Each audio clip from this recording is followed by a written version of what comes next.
BC Show, part of the BillyCBoxing.com network.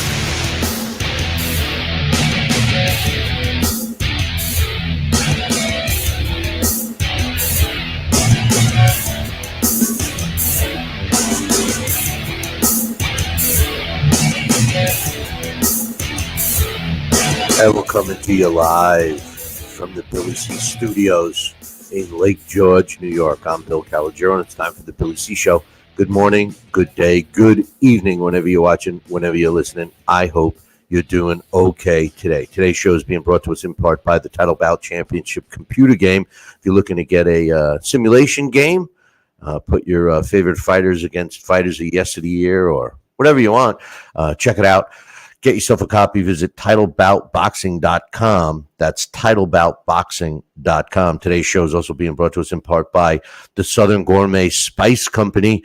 Hey, if you're looking to add zest, flavor, or whatever to anything you're eating, check out the Southern Gourmet Spice Company's line of spices. Kenny Bear's Barbecue Rub, their seasoned salt, and my all-time favorite, the Cajun Spice, is where it's at. Make sure you visit SouthernGourmetSpice.com and tell them Billy C sent you. And finally, today's show is being brought to us in part by my book, Tom Molyneux, From Bondage to the Baddest Man on the Planet, is available right now where all good books are sold, and you can catch a copy while you're watching this show. Just go to Amazon.com or BarnesandNoble.com, or just drop me an email, Bill at BillyCBoxing.com, and get yourself a copy today.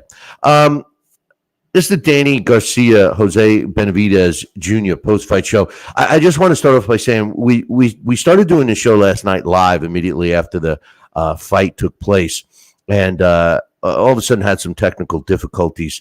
To be honest with you, one of our systems, I have 7 systems that we run to produce this show, and one of them crapped out and couldn't get it kickstarted. So I decided to just come up and give you my thoughts.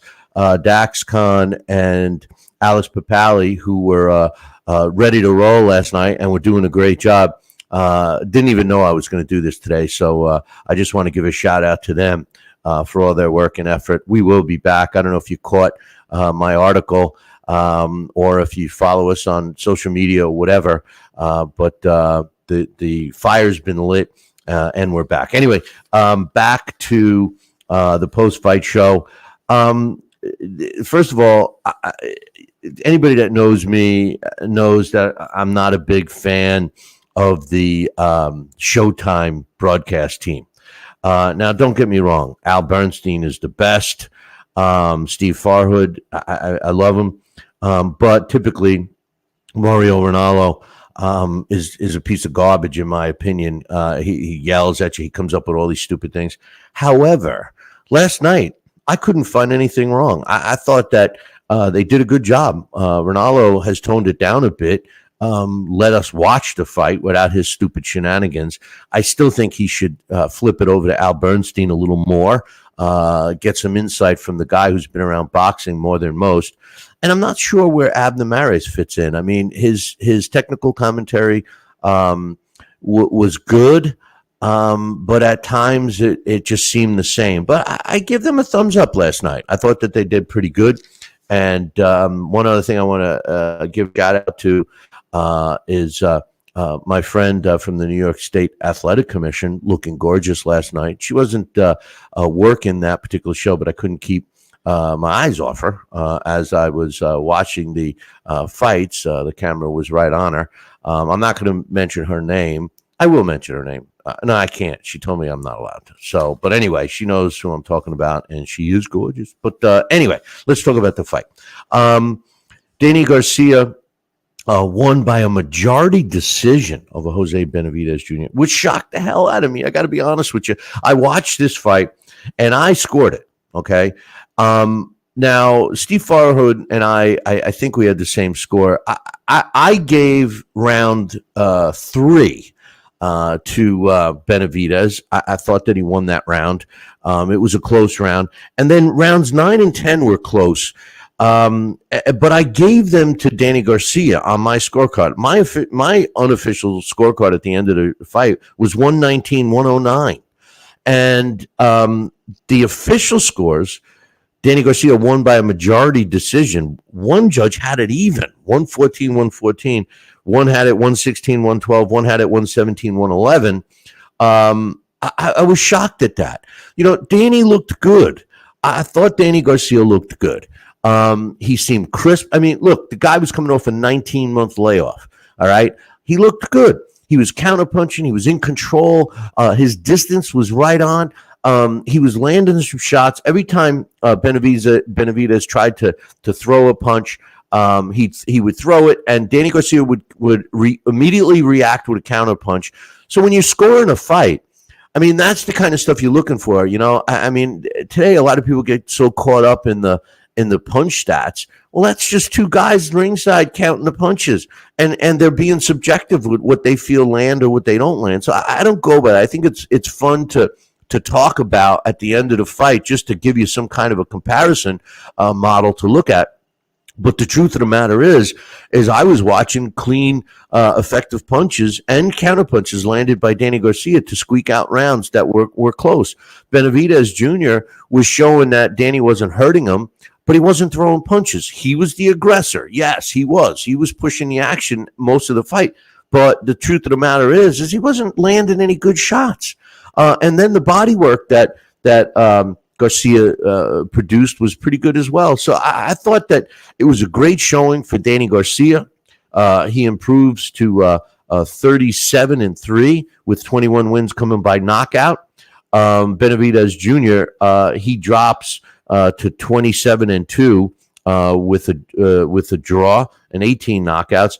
Benavidez enjoyed a 2-inch height advantage and a 3-inch reach advantage that he did not utilize. The guy fought in a crouch position all night long, which I thought was in Danny's favor. The one thing that I am going to mention is they did an interview with Tony Harrison, who's a contender in the junior middleweight division, ringside. And, he made an interesting comment because I agree with what he said. He said, this is a good fight. You got two fighters that are fighting in the junior middleweight division for the first time in their careers, both coming up from welterweight. And he said, how's he going to fare against a legitimate junior middleweight? And I think he's got a great point. I do think the fight with him would be good. There's some other ones. Liam Smith might not be a bad matchup. But the ironic thing is, just before we went on last night, just before I watched the fight, I don't know what made me go look, because normally a fighter isn't ranked after a 1-year layoff, especially, on BoxRec. I mean, I know it's not an official, ranking. Really, it's a lot of people follow it, but FightFacts is the one that all the commissions use. And they, too, don't really rank a fighter until, if they've been out of the ring over a year, like Danny was. WBC has him slotted in ranked number 5. Number 5. I was shocked to see that. How do you move a guy into the number 5 position before he even stepped in the ring in a weight class he's never fought in? It just goes to show you that the sanctioning bodies are they're out there. Make no mistake. I know fighters love to obtain the belts, and I know promoters like to promote fighters that have a belt, and managers like to use a fighter that has a belt in their negotiations and all that jazz.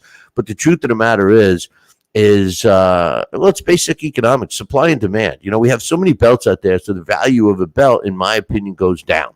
But nonetheless, I thought it was a really good performance for Danny Garcia.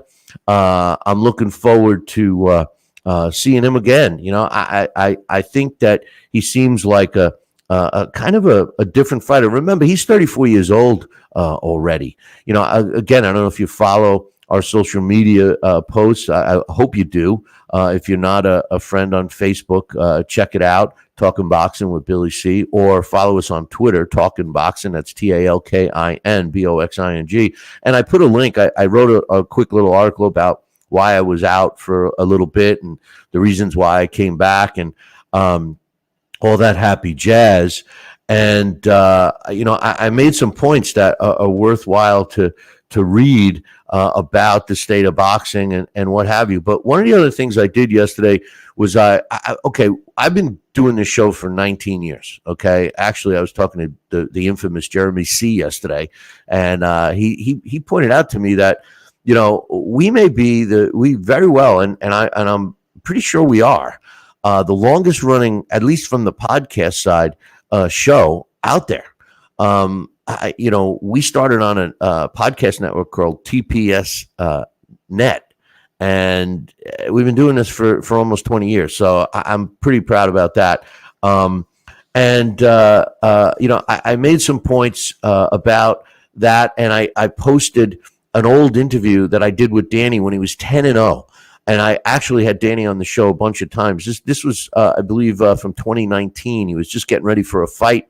If I recall correctly, in Texas, he was fighting a tough kid.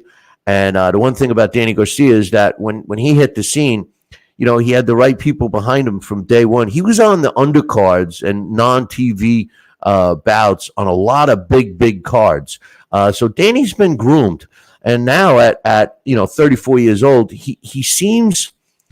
I mean, last night when we started talking about it, I know Dax wasn't that impressed or whatever, but I was. And the reason why, not just because I'm a fan of Danny Garcia, because I am. And I got this interview I'm going to air probably later today or something, where he promises he wouldn't forget me after he became a champion. And I'm like, Danny, I haven't heard from you, man. You did forget me. But anyway, the truth of the matter is I think he's taken that next step, like a lot of athletes, especially, superstar athletes, as they age, their body starts to fail them, but their mind, they know that they can do it. They learn so much from their experience, but the body can't keep up with the mind. Last night, I thought Danny's body and mind was working very, very well. And it's going to be interesting to see when he fights again and who he fights again. Because if Danny really wants to make another shot, my opinion would be for him to fight quickly. Take advantage of this outing and use it as momentum for the next fight. Don't pull a bullshit layoff for another year. Or wait for the big dollar fight or whatever. Get in there with another guy, in the junior middleweight division, a legitimate junior middleweight. He doesn't necessarily have to go with one of the top guys, maybe a top 15 or top 20 fighter. Get in there, stay busy, generate some coin, feel the punches from a legitimate blown up junior middleweight on fight night, and then maybe take a shot. I think we need to see Danny Garcia in 2 more fights at junior middleweight before he takes a shot at a title, which Jamel Charlo owns right now. Again, if any of you have been with me for any length of time, I'm not impressed with the Charlo brothers at all. Nor am I impressed with the PBC, although last night's televised card was pretty good. So I give him a thumbs up. And I haven't ever done that with the PBC or Showtime, really, because I'm so critical of their production. But last night I had really nothing to complain about. And if you know Billy C, that's a problem, But also on the card last night, the card opened up with what turned out to be an extremely controversial fight. Gary Antoine Russell, who's ranked also number 5 in the WBC, took on Rancis Barthelemy in a scheduled 10-round fight. This was a great fight, boys and girls. It really was. Barthelemy is 37 years old. Russell is 26, 11 years younger. Just lost his father, Gary Russell Sr., had Gary Russell Jr. in his corner. You heard it right, Gary Antoine Russell, and then they're all named Gary Russell, except with a different middle name. And these two guys were, typically you don't mention Barthelemy and excitement in the same breath. He's been a great fighter. I've always enjoyed watching him, but he's a typical Cuban fighter, which is not a bad thing. The guy is technically sound. He throws jabs. He sets up his punches. He's got ring awareness. He knows his ring distance, his fighter distance. He's a solid guy. And at 37 years old, he's on his last run. And he was performing like that last night. He rocked Russell a few times. Russell rocked him a few times. But it all came to a head in the sixth round. Gary Russell landed a good shot right on the side of his head. It was clearly an equilibrium shot, and it dropped Barthélemy, who's only been dropped a couple of times in his career. Now, he went down on one knee, and then it looked like he kind of rolled over. But, after watching a replay, and again, after having the luxury of watching a replay sitting on your couch, and in my case, drinking my scotch, it seemed like he slipped when he went to get up. Then he got up, and he was shaking his head. He was pissed at himself. And from my view, he looked fine. Now, the referee, Murda, went over, asked him to move to the left, asked him to move forward, was looking at him, and then I still just don't understand that he waved the fight off. And I mean, Orlando Cuellar went nuts, and he should have. The trainer of Barthélemy. This was ridiculous. It was a black eye on an otherwise decent night on Showtime. And of course that has to happen at the hands of the New York State Athletic Commission. Hey, I want to give a shout out to my man Hawk or Mustang in the chat room right now, up early like myself. Hawk, we did the show live last night, had some technical issues, and I'm just giving my thoughts real quick here. Thanks for joining me live. I thought that it was a terrible call. And, first of all, you can't blame Gary Antoine Russell at all, or his team or anything like that. I'm not putting any blame on them. It's clearly on the shoulders of Murda. He made a bad call. He shouldn't have done it. If anything, a fighter of that magnitude who's on his last leg, just like Cuellar said, and a fighter like Russell, and it was an exciting fight. I mean, the fans were at the edge of their seat. I was at the edge of the seat. Murda not only, and I'm basically quoting what Cuellar said. Listen, Murda not only took this opportunity away from Francis Barthélemy, he also took it away from Russell, because Russell had never been in the ring with a fighter like Barthélemy. And we all wanted to see how he was going to perform. Barthélemy was connecting shots with him. There was no question about it. He was counterpunching. I wanted to see how Russell was coming. I thought he was exposed a little bit. I thought that Barthélemy landed a couple of hard shots that no one else has on Russell before. I certainly never saw him get rocked the way he did. And then most of all, Murda ruined it for the fans. Listen, one of my big knocks on this sport is that we don't see competitive fight, especially with the PBC. And last night, the PBC unleashes this competitive 3-fight card, at least the 3 fights that were broadcast on Showtime, and everything was good. Even I couldn't find anything negative to say. And Murda took it, just ripped it out of our clutches. It was terrible. It was terrible. Anyway, Gary Antoine Russell, he improves to 16-0, all coming by knockout, although last night's was questionable. And Barthélemy, well, he drops to 29 wins, 2 losses, 1 draw, 1 no decision. And remember, it's only 2 losses. He was a 2 weight division world champion, The other fight we got to see was in the heavyweight division. Adam Kownacki was trying to avenge back-to-back defeats to Robert Helenius, and stepped in the ring with Ali Aaron Demirzon, and I'm sorry I'm mispronouncing his name, but, I murdered my own name. Adam is 33 years old. Ali Aaron was 32 coming into the fight. Kownacki, 20 wins, 2 losses, 15 coming by knockout. Like I said, the only 2 losses was stoppages at the hands of Robert Helenius, and Demirzon, 16-1 with 12 knockouts. This was a great fight, action-packed. I noticed a couple of things about Kownacki that has not improved. Yes, he came in fit and trim at, I think it was 251.5 pounds or something like that. He doesn't follow through with his punches. Am I the only one that sees that? I mean, as soon as he lands, as soon as he makes contact, it's like he stops. He doesn't follow through, and he doesn't have any power. He doesn't seem to have power. He's got volume, but he doesn't have power.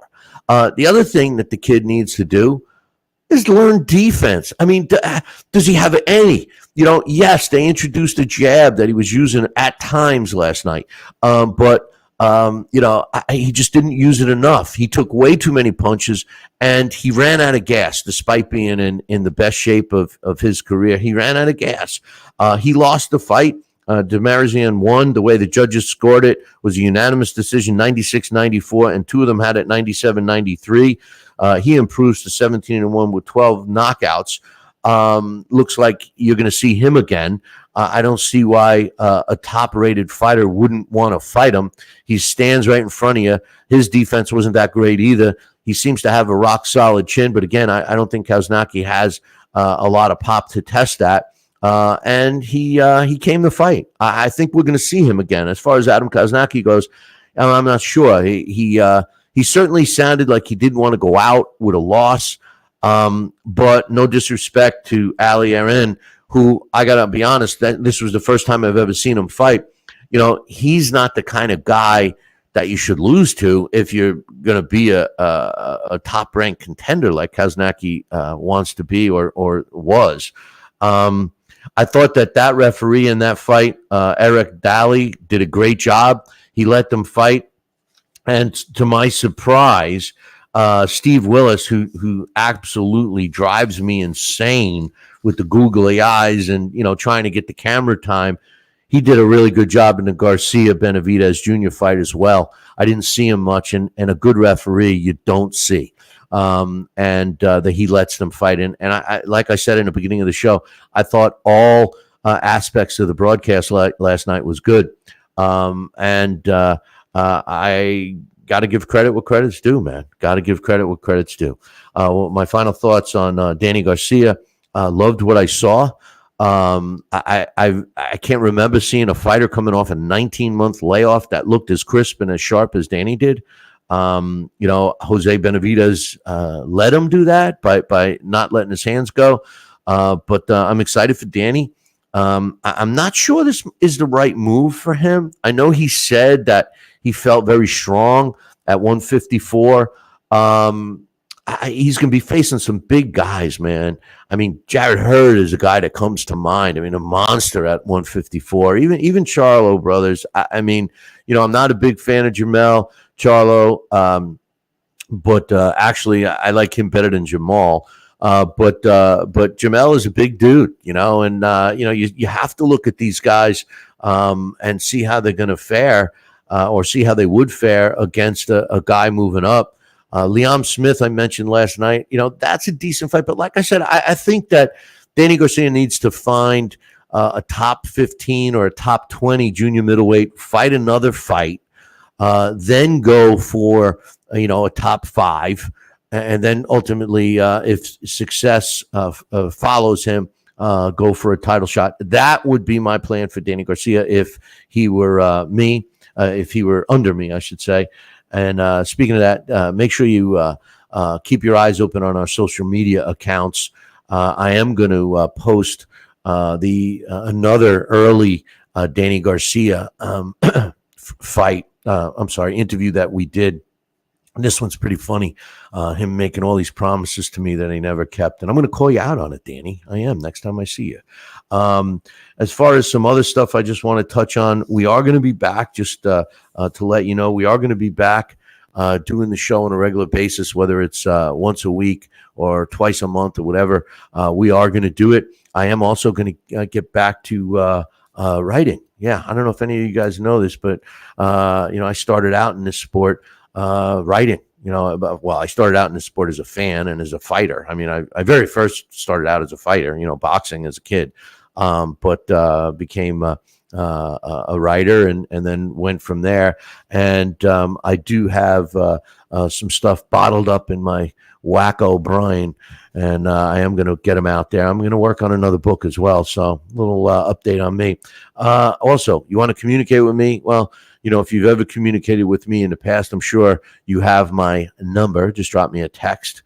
or drop me an email, bill@billycboxing.com, and let me know your thoughts. I have an email. I had a question, actually. It was a voicemail from my man Augie from Riverhead. He's he gets disgusted. He's an old time boxing fan like myself, and he gets disgusted with the fights, but he never misses the fights. I got to give Augie and his son a lot of credit. They watch all the fights, and like myself, he gets frustrated with them. But nonetheless, he says to me, "Hey, Billy C, why so long between the fights?" Now, he was talking about and complaining about an announcement that was made for the Saul Canelo Alvarez and Dimitri Bivol rematch. And he was going on saying, it's not going to be until whenever it is next year, blah, blah, blah. Why is it so much? Well, first of all, I think, my man Augie, you forgot that Triple G is fighting September 17th against Canelo. So Canelo is going to put all his super middleweight titles on the line, which he still holds, against Triple G.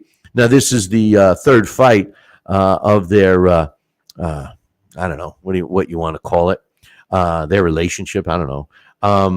But it's too late. Canelo has evolved into a monster. I mean, listen, he won a light heavyweight title against Kovalev. He fought to win another one when he lost to Bivol. He's just a big guy, and Triple G isn't. He's not a big middleweight. I mean, during his heyday, when Triple G was at the top of the middleweight division, that's what everybody said. Oh, he's so big. When they all wanted to fight Floyd Mayweather, oh, Floyd's too small. He wasn't. Floyd was the same size as Triple G. Triple G was not, and still is not, a big middleweight, and he has not looked that great in his last several fights against, certainly not the level of opposition that Canelo is going to bring. It's the money fight for Triple G. There's no question. This is a shut up and leave me alone fight for Canelo, and Canelo is a smart businessman. And hey, if you're going to throw the millions that they throw at Canelo to step in the ring, why not fight Triple G? So Augie, the bottom line is that he's already got it scheduled because, like myself, I'm not thinking Canelo thinks he's going to have much trouble with Triple G. I can't see Triple G. Don't get me wrong. I'm a huge Triple G fan. I mean, I would love nothing more than for Triple G to win and actually force another fight. But I don't think it's going to happen. Triple G is 40 years old.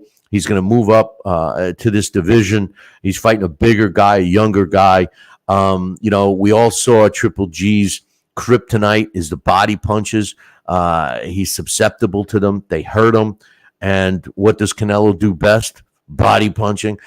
So I don't see it. I'm glad that he got the opportunity, but I don't see it. So thanks for the question, Augie. And listen, I told you guys this was going to be short and sweet. Again, if you missed it, Danny Garcia won a majority decision over Jose Benavidez Jr. last night from the Barclays Center in Brooklyn, New York.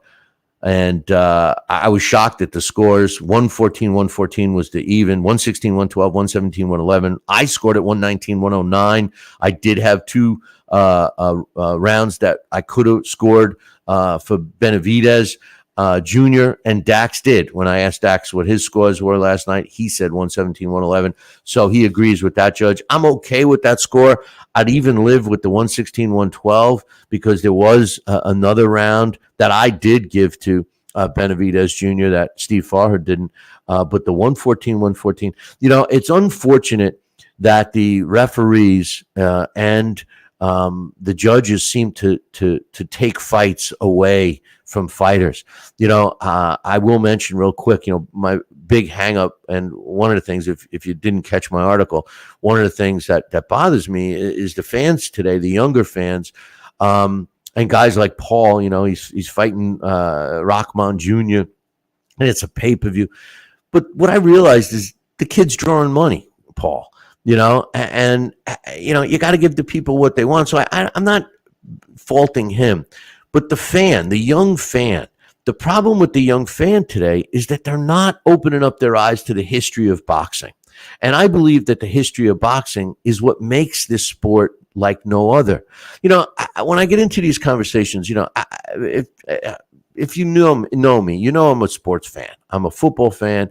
I'm a baseball fan, and of course boxing. I want to give a shout out to my man Team Batman Boxing. He was part of the show last night before our technical difficulties shut us.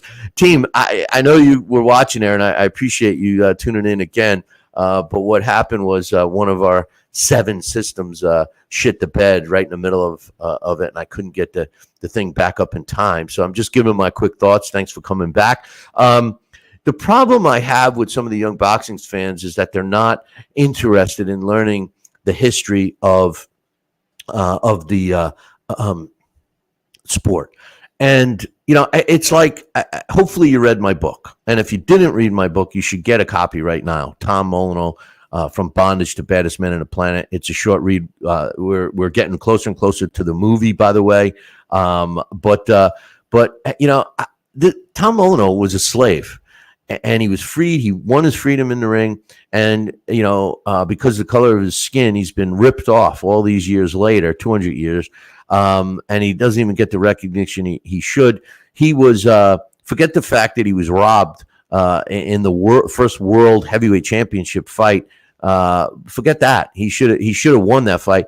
But he also should be at least classified as the first American. Forget about Black Americans. We used to have Black American champions and white American champions. I mean, this is how effed up the thought process was for us. But the truth of the matter is that he was the first American heavyweight champion that the history books don't give him credit for.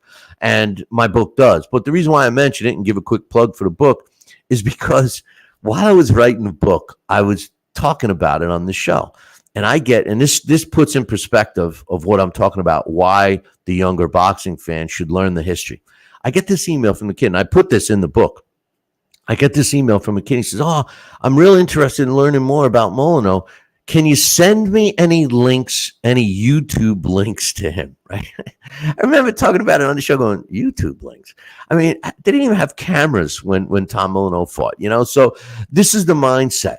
So if young fight fans today can't see a video and make a judgment for themselves on a fighter, they immediately dismiss it.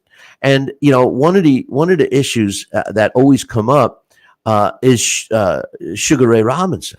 And in my opinion, Sugar Ray Robinson was the greatest fighter ever. Okay, and the argument generally from a younger fan to me is, wow, geez, he's got double-digit losses. He can't be that good. Well, no, you got to understand the fight game in those days. I mean, these guys were tradesmen. Losing didn't matter. It didn't diminish the value of a fighter like it does today. And that's half the problem. So fight fans of today, young fight fans of today, they look at a fighter and they base whether he's good or not on his record. We all know where the O value came from. And, I've said it when he was active, and I'll keep saying it today without mentioning his name. He ruined the sport of boxing. He did very well financially, and he set some standards for fighters to make some more money today, which is all a great thing. But in terms of the fan and us getting great fights, he ruined it because maybe that's a reason Murdoch stopped that fight so soon. Yes. We want the fighters to fight in the most safe environment that they can. But this is a vicious sport. No one's forcing a fighter to become a fighter. You know what you sign up for. And if you're good enough, you're going to be compensated. If not, you shouldn't fight. I mean, you shouldn't stick it out if you're not that good. You got to surround yourself with good people and honest people, which is hard to find in the boxing business, which brings me to my last thing I'm going to mention, that I was cutting my lawn yesterday, right? And I'm saying to myself, I'm 60 years old now. And I'm saying to myself, I would love one more world champion. I had a great run doing fights, Chevelle, Hallback, female world champion I worked with, and we had a great run. I've worked with some other fighters who got ranked but never won a title, and I would love one more shot. So if you're a young fighter out there and you're serious and you want to put it in, put the work in, reach out to me because I want to take somebody to the top. All right. Bill at BillyCBoxing.com. Listen, thank you, everyone, for tuning in, and spread the word that we're back. Talk to you soon. Ciao, baby.